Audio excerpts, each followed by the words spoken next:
گلوں میں حسن ادائیں کہاں سے آتی ہیں، یہ خوشبوئیں یہ ہوائیں کہاں سے آتی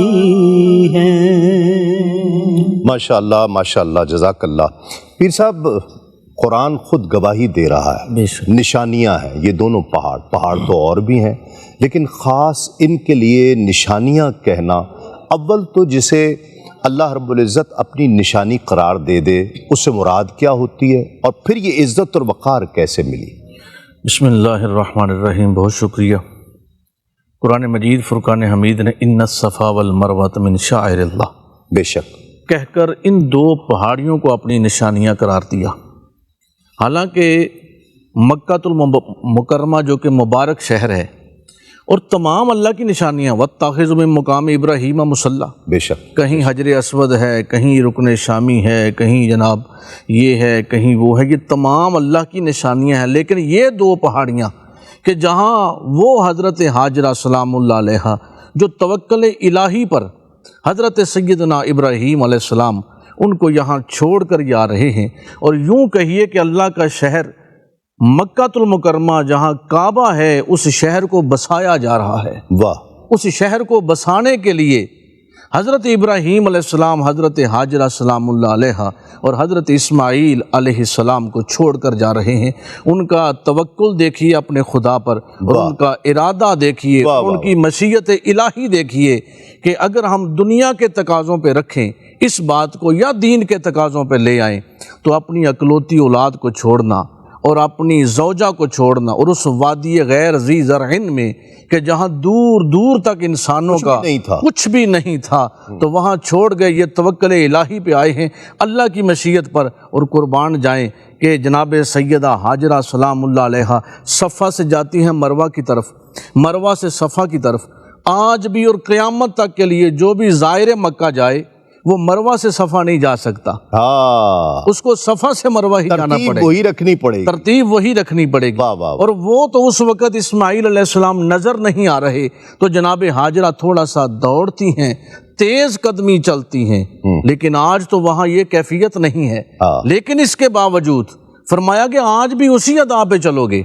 اس کی وجہ کیا ہے کہ میری ایک نیک بندی نے میری مشیت کی رضا کی خاطر، اور جہاں مروہ پہ جا کر انہوں نے چکر ختم کیے تھے، آج بھی تمہارا چکر صفا پہ ختم نہیں ہوگا، مروہ پہ ہوگا۔ اور اللہ کی نشانیاں کیوں ہیں؟ کیونکہ میری بندی کے قدم ان پر لگ چکے ہیں۔ اور صرف نشانیاں نہیں، ایک مقام پر فرما دیا گیا کہ جو اللہ کی نشانیوں کی تعظیم کرتا ہے اس کے دل کو تقوی کے لیے چن لیا جاتا ہے۔ واہ واہ، سبحان اللہ۔ پھر اللہ کی رحمتوں کی عنایات کی بارش ہوتی ہے، تو ہم تعظیم بھی کرتے ہیں اور آج اس ادا کو بھی قائم رکھتے ہیں، اس لیے کہ جناب ہاجرہ سلام اللہ علیہ کا جو ارادہ تھا وہ مصمم ارادہ تھا، اور بغیر کسی حیل و حجت کے اللہ کی رضا کے لیے وہ اللہ کے گھر کو بسانے کے لیے آئی ہیں۔ اور جناب اسماعیل علیہ السلام جو نور مصطفیٰ صلی اللہ علیہ وآلہ وسلم، آج ان کی طرف توجہ بھی ہے جناب ہاجرہ کی۔ اب اللہ کی رحمت یہ دیکھ رہی ہے کہ میری بندی کے پیش نظر میری رضا ہے، اور ادھر میرے محبوب کے نور کی ابتدا ہے، اور اس کی حفاظت ہے، اور اس کو قیامت تک کے لیے برقرار رکھا جائے گا۔ ارادے جن کے پختہ ہوں، نظر جن کی خدا پر ہو، تلا تم خیز موجوں میں وہ گھبرایا نہیں کرتے۔ 4000 سال کم و بیش گزر گئے قبلہ، آج نہ وہ ماحول ہے نہ وہ کیفیات سامنے نظر آتی ہیں، ایک رش ہے اور کیفیت اے سی لگے ہوئے ہیں، سب کچھ ہم یہ دیکھتے ہیں۔ اس وقت کی یاد آج بھی کیوں خاص طور پر ان اداؤں کو لاکھوں لوگوں کا، کروڑوں لوگوں کا ہر سال یہاں پر وہ دہرانا، اپنا لینا، اس میں حکمت کیا ہے؟